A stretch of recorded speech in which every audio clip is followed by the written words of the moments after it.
Olá, caros alunos, começamos agora a nossa aula sobre o Estado. O Estado já é um conceito que em maior ou menor medida você já tem uma certa noção, seja pela própria experiência de vida de vocês, seja pelo contato que nós já tivemos lá no nascimento do Estado e mesmo sobre o conteúdo da política. Mas a gente retoma aqui para trabalhá-lo de forma mais sistemática e mais conceitual. Para tanto, nós iniciamos nosso trabalho sobre o Estado a partir de uma definição, ou melhor, duas definições, que, só para deixarmos claro, não são excludentes, ao contrário, são definições complementares. Então, primeira definição, o Estado é a agência que gerencia os recursos econômicos, demográficos e militares de um determinado povo sobre um determinado território. Então, atualmente nós estamos vivendo aí a pandemia do Covid-19. E quem é chamado para resolver esse problema? O Estado. Nós também estamos vivendo, advindo do Covid-19, uma crise econômica. E quem é chamado para resolver esse problema? O Estado. Nós também estamos vivendo uma crise de desemprego. Quem é chamado a resolver isso? O Estado. Amanhã depois nós temos um surto de violência. Quem é chamado para resolver isso? O Estado. Então o Estado é essa agência que gerencia esses recursos em vista da promoção da sociedade. Segunda definição, que é uma definição complementar, né? O Estado é uma instituição que reclama para si o monopólio do uso da força legítima. Então o Estado ele reclama para si esse entendimento que somente ele pode fazer uso da força física. Todos os outros agentes, ao fazerem uso da força física, são ilegítimos. O Estado, não. Essa ideia de monopólio da violência. Né? Vou tentar colocar essa ideia de monopólio a partir de dois exemplos bem simples. Primeiro deles, imagine que você está lá na agência do banco e você vê alguém lá com um revólver na cintura. Mas você percebe também que ele está com o distintivo da polícia militar. E dessa forma você fica tranquilo. Por quê? Porque é o Estado. Né? Você entende que o uso da força física por ele é legítimo. E só para deixar claro, eu estou tomando esse revólver como força física, né? Como violência. Por mais que esse policial ele não esteja atirando em ninguém, né? Não tenhamos sangue, não tenhamos ossos quebrados, mas o fato de ele estar portando um revólver é força física, né? É violência. Mas quando essa violência ela é portada pelo Estado, nós ficamos tranquilos. Né? Nós legitimamos, nós aceitamos. Agora, considere que você chegue lá na agência e vê uma pessoa com um revólver na cintura, mas ele não está usando um distintivo da polícia. Você vai ficar com medo. Por quê? Porque ele não é o Estado. E, portanto, a violência, né? Ou a possibilidade de violência dele é ilegítima. Agora pegue um segundo exemplo também usando a agência bancária. E isso provavelmente vocês já viveram. Né? Esses tempos estava caminhando ali na frente da agência e parou um carro forte e saiu de dentro do carro forte 2, 3 pessoas armadas. Né? Mas como eram agentes, não exatamente do Estado, mas reconhecidas pelo Estado, você fica tranquilo. Por mais que o sujeito está lá com uma baita de uma arma e se o cara quiser te fazer algum mal, ele faz sem maiores esforços. Né? O cara está lá muito bem armado. Né? Mas como ele é reconhecido pelo Estado, você fica tranquilo. Mesmo que você não conheça a pessoa, as intenções dela, mas enfim, está lá reconhecido. Né? Tem um distintivo do Estado, está reconhecido, tudo certo. Né? Agora, se parasse um carro e descesse desse carro 2, 3 pessoas armadas e você não reconhecesse nelas o distintivo do Estado, você ficaria apavorado, temendo pela sua vida. Isso é o que a gente está chamando de monopólio do uso da força legítima. Só o Estado pode fazer uso da força. Nós reconhecemos a legitimidade quando é ele que usa a força. Mas quando é outro agente que não o Estado, nós entendemos como ilegítimo, como impróprio. Por isso, monopólio do uso da força legítima. Função do Estado. Aqui nós temos duas definições de novo, só que agora elas são excludentes. A primeira definição é uma definição liberal, que vai entender o Estado como sendo essa agência que gerencia os conflitos na sociedade em função do bem comum. Então temos um determinado problema, o Estado vai lá e resolve em favor da comunidade, em favor do interesse de todos. A segunda definição é a marxista, que vai entender que o Estado até gerencia esses conflitos, mas não em favor do bem comum, mas em favor da classe burguesa. Então o Estado vai lá resolver, vai lá passar panos quentes para atender os interesses e preservar os interesses da classe burguesa. Vejam só, nós temos essas duas definições, a liberal e a marxista. Eu cito a marxista, mas nós vamos deixar ela de lado e vamos dar atenção especial à definição liberal. E daqui em diante nós trabalhamos com a definição liberal. Dando continuidade, os elementos do Estado. Aqui nós vamos citar 4 elementos. Então, primeiro, população, né? Então é preciso que tenham pessoas, né? Para que exista o Estado. Essas pessoas, a ideia de nação, essas pessoas precisam se entender como partícipes de uma mesma comunidade de significado, né? Eles precisam se entender como partícipes de um mesmo grupo, de uma mesma comunidade. Por isso da ideia de nação. Não basta apenas ter pessoas. É preciso que eu olhe lá para o outro e vejo nele um brasileiro e me reconheça nele, né? Território, né? Obviamente essas pessoas precisam estar em cima de algo, e esse algo é o território, né? E especialmente a ideia de um governo soberano. Portanto, é um governo soberano sobre aquele território. O que é essa ideia de soberania? De forma bem simples, soberano é quando um governo ele não precisa do reconhecimento ou da autorização de alguém que lhe é superior. Por exemplo, o governo federal, ele precisa, quando implementa alguma coisa, ele precisa pedir autorização lá para o governo dos Estados Unidos? Não. Ele precisa pedir autorização para a ONU? Não. Ele precisa pedir a alguma outra agência, além de si, a autorização? Não.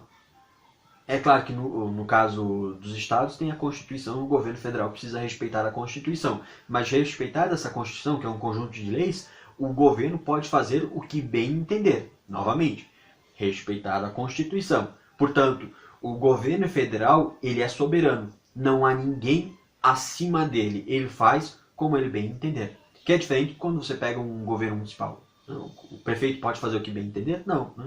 Ele precisa respeitar aí instituições que estão acima dele. Né? Características. Aqui a gente já falou do monopólio do uso da força física. É uma das características. Mas para além do que a gente já falou, outras 5 aqui. Centralização do poder. Então o Estado ele vai centralizar o poder nele. Né? Ele é a agência que vai tomar as decisões de ordem política. Né?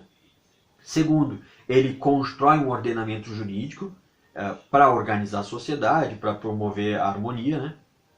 Portanto, quem define que, sei lá, se eu matar uma pessoa, eu vou ser 15 anos preso? É o Estado. Esses 15 anos eu chutei aleatoriamente, eu não sei quanto que qual é a penalidade de um homicídio. Né? Mas, enfim, quem define aí a penalidade de um homicídio é o Estado. Quem define quantos pontos você perde na tua carteira caso você cometa uma infração de trânsito é o Estado. Quem define quando você pode se aposentar via Previdência Social é o Estado. Ele que vai produzir esse ordenamento jurídico. E mais do que isso, inclusive, se você pegar o Código Civil, quem o define é o Estado. Né? Bom, burocracia administrativa. O Estado, para administrar toda o seu gigantismo, ele vai precisar de uma grande burocracia, né? De uma grande estrutura de burocratas para fazer isso. Né? Exército, um exército permanente, isso já é óbvio, né? O Estado tradicionalmente tende a ter um exército. E por fim, um sistema tributário que cobre impostos, taxas e outras situações das pessoas, até para poder sobreviver, manter sua burocracia administrativa e atender a seus serviços como serviços sociais, previdência social, Bolsa Família, escola, saúde e por aí vai. Né? Portanto, características do Estado: centralização do poder, ordenamento jurídico, burocracia administrativa, exército e sistema tributário. Estado de Direito. Agora eu vou dar um pouco mais de atenção a essa ideia de Estado de Direito. Né? Vejam só, para a gente entender o Estado de Direito, é importante a gente entender a sua oposição, que seria um Estado absolutista, em que o governo, o rei, tem todo o poder sobre o cidadão. E para fazê-lo, eu vou fazer uma referência a uma peça teatral do William Shakespeare, que é Rei Lear. O Rei Lear, logo no início, nós somos apresentados ao Rei Lear, que já está em uma idade avançada e cansado com os seus deveres de rei, e decide passar seu reino para suas 3 filhas. Mas para fazê-lo, ele decide que elas precisam apresentar a ele um discurso de amor. Pois bem, a primeira filha vai lá e faz um discurso de amor, dizendo quanto gosta do seu pai, e recebe 1/3 do reino. A segunda filha vai lá e faz um discurso tão eloquente quanto a primeira e ganha o seu terço do reino. E aí chegamos a Cordélia, que vai e diz: ó, eu amo meu pai tanto quanto uma filha deve amar seu pai, mas nem mais e nem menos. Isso vai desagradar ao rei. E por esse simples fato, ele vai expulsá-la do seu reino. Vejam só, ela não cometeu uma ofensa grave, ela não cometeu um crime e nem tramou contra o Estado Maior.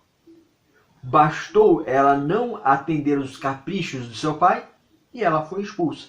Pois bem, essa era a relação entre Estado e indivíduo no Estado absolutista. O Estado, o rei, tinha todo o poder sobre a vida do indivíduo. E o indivíduo não tinha outra coisa a fazer senão juntar suas mãos, rezar para o céu e esperar uma intervenção divina, né? Era o máximo que ele poderia fazer. No Estado de Direito, essa relação vai ser transformada e vai se criar toda uma estrutura para proteger esse indivíduo da ação do Estado. Portanto, o que é o Estado de Direito? É exatamente isso. Ele nasce com a intenção de impor limites à ação do governo sobre o cidadão, de tal forma que, a partir de então, vai ter uma estrutura que vai proteger a liberdade individual da ação do governo. Então vamos lá, se hoje eu colocar alguma coisa no Facebook do presidente, o presidente não pode simplesmente me expulsar do Brasil, né?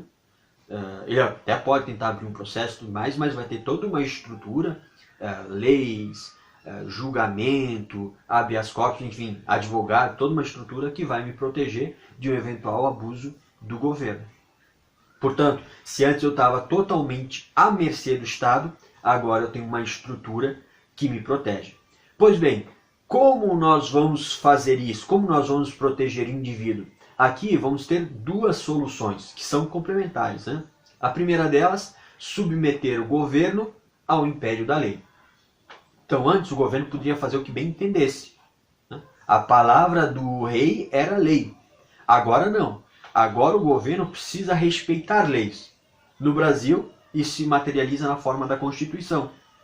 O governo precisa respeitar. Claro, tem mais que a Constituição, mas vamos ficar aqui com a Constituição. O governo precisa respeitar a Constituição. E caso em algum momento fira a Constituição, o governo pode, inclusive, ser punido por, né? E a segunda forma para limitar o poder do governo é dividindo-o em 3 partes. O que vai se configurar no que nós chamamos de Estado tripartite, né?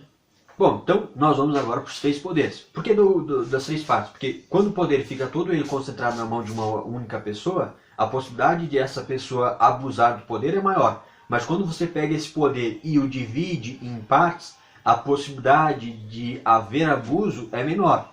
Não é impossível, mas é menor, e mais do que isso, em havendo, é mais fácil de você recorrer a esse abuso, né?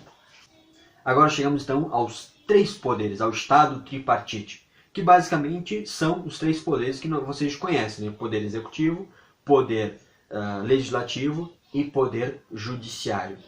E o sistema do Estado tripartite, ele é um sistema de peso e contrapeso, em que é dado um poder a um desses agentes, né, executivo, judiciário ou legislativo, mas ao mesmo tempo nós temos um contrapeso. Caso algum desses exceda ou abuse da sua função, você consiga freá-lo.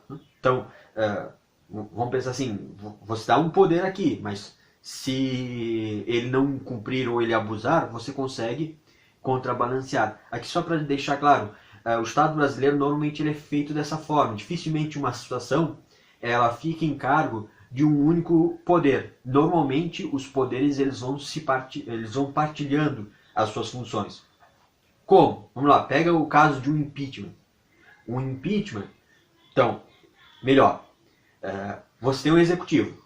O executivo precisa respeitar as leis. Em algum momento ele excede, ele abusa as leis. Bom, então, qual é o contrapeso? É o impeachment. Mas como o impeachment funciona? Um impeachment, vejam só, pega ali no Congresso, ele é aberto pelos deputados, mas quem julga o impedimento, o mérito do impedimento, é o Senado. Então, o caso mais recente aí que a gente teve foi da Dilma Rousseff, né? Houve um processo de impeachment, os deputados votaram, mas quem decidiu se ela seria impeachmentada ou não foi os senadores. Ou seja, nunca ficou a cargo de um grupo apenas. Sempre é dividido, sempre há essa partilha das funcionalidades. Mesma coisa, a criação de lei.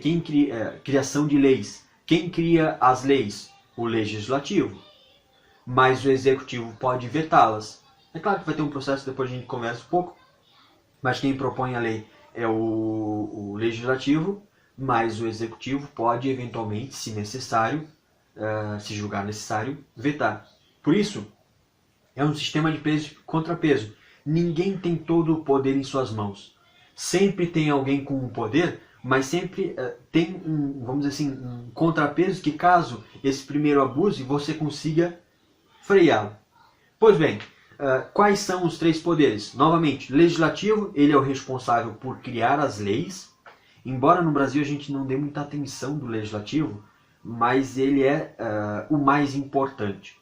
Por que eu falo a gente não dá muita importância? Porque olha só, se eu começasse a falar sobre Bolsonaro ou Haddad, as pessoas já ficariam incomodadas. Se eu elogiar o Bolsonaro, o sujeito vai ficar incomodado. Se eu elogiar o Haddad, o sujeito vai ficar incomodado. Mas se eu começar nessa aula a defender o Kim Kataguiri ou a Jandira Fegari, a maioria de vocês não vão se incomodar. Por quê? Porque é o poder legislativo. Dane-se. Então, se você defender o Bolsonaro, vamos reclamar. Se você defender o Haddad, vamos reclamar. Mas se tu defender o Kim Kataguiri ou a Jandira Fegari, pode defender à vontade que legislativo nós não nos importamos. Aqui a gente pode fazer inclusive um exercício bem simples. Peça aos seus pais em quem eles votaram para deputado federal nas últimas eleições. A maioria deles eles não sabem responder. Se perguntar para quem votou para presidente, eles sabem responder, votei para esse, votei para aquele. Tá, mas para deputado estadual, para deputado federal, para senador, não faço ideia. Porque a gente dá importância ao executivo e a gente ignora o legislativo. Mas dentro da estrutura do Estado brasileiro e do Estado moderno, né, mundo afora, o legislativo é o poder mais importante. Mas, na prática, quem assume o protagonismo é o executivo. Né? Então, a estrutura é pensada a partir do legislativo, mas quem assume o protagonismo é o executivo. Então, os três poderes. Legislativo, responsável por criar as leis. É claro, tem outras responsabilidades, mas sim, de forma bem simples, é responsável por criar as leis. O executivo é responsável por implementá-las, colocá-las em prática, né? E o judiciário é o responsável por vigiar se a lei está sendo devidamente cumprida. Ou seja, o legislativo vai lá e cria uma lei, 25% do orçamento precisa ser investido em educação. O executivo é quem vai implementar, o executivo é quem vai decidir se vai investir esses 25% do orçamento construindo escolas, ou comprando materiais, ou dando aumento salarial para os professores. Né?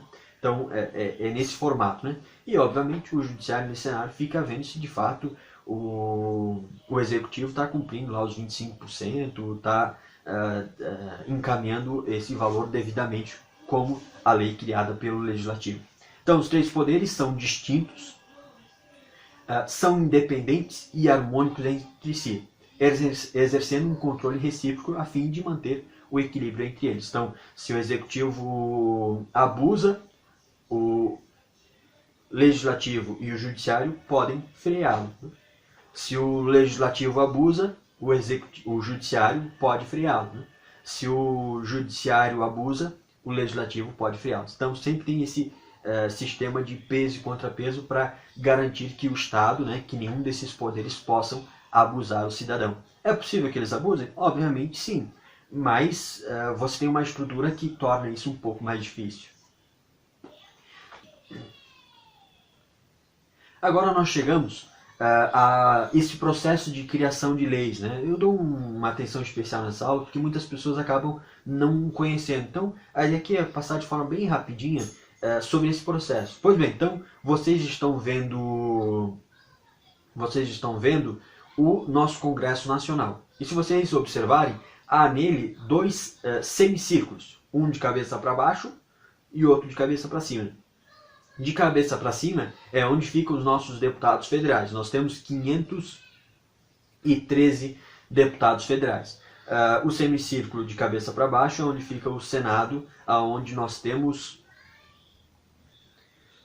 81 senadores. 81 senadores. Como funciona? De forma bem simples, e as leis ordinárias, porque vai ter bastante exceções, mas as leis ordinárias, basicamente, os deputados que propõem, se vocês olharem ali, eu fiz um destaque em vermelho, aonde ficam os deputados, os 513 deputados, eles propõem as leis, e caso seja aprovado, maioria simples, vai para o Senado. O Senado faz uma revisão, é chamado de casa revisora. Caso aprove, vai para o presidente sancionar. O presidente ele tem o poder de vetar. Vetar é basicamente dizer, essa lei aqui não atende aos interesses da sociedade, não atende aí aos requisitos jurídicos. Quando ele faz isso, essa lei volta para o Congresso Nacional. E aí o Congresso Nacional pode uma vez mais votar. E aí se o Congresso Nacional entender que não, de fato, o veto é pertinente, se exclui a lei. Se o Senado entender que... o Congresso Nacional, deputados mais senadores, juntos, numa mesma sessão, entenderem que a lei, a revelia do entendimento do presidente é importante, eles podem forçar o presidente a assinar essa lei. E caso ele não assine, o presidente dos deputados pode fazê-lo. Mas sim, esse é o processo das leis. Então, começa com os deputados, vai para o senador, que vai para o presidente. O presidente entendeu que é legítimo, beleza, é sancionado, vida que segue.